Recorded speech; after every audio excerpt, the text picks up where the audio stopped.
Have you ever noticed how in the world of the internet there are new words that didn't exist years ago?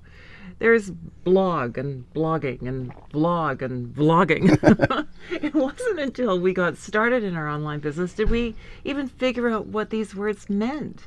A blog is just a web log that became blog, and a vlog is a video log that became vlog.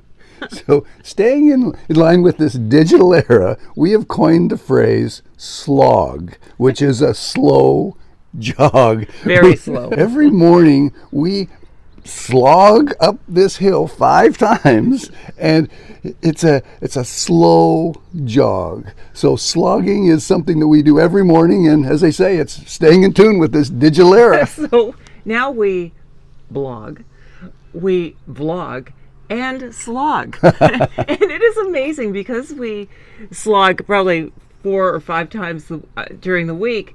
We see people, and people are now coming up to us and saying, "Keep going, way to go." A couple of old people slogging up the hill. Old people motivating younger people. So what we want to say is, even though you don't know what a blog or a vlog or what's in store for you in this online world, great things happen. And you can jump in without knowing where it's going to lead. And it just takes courage to do that. We look forward to meeting you soon. Bye for now. Bye for now.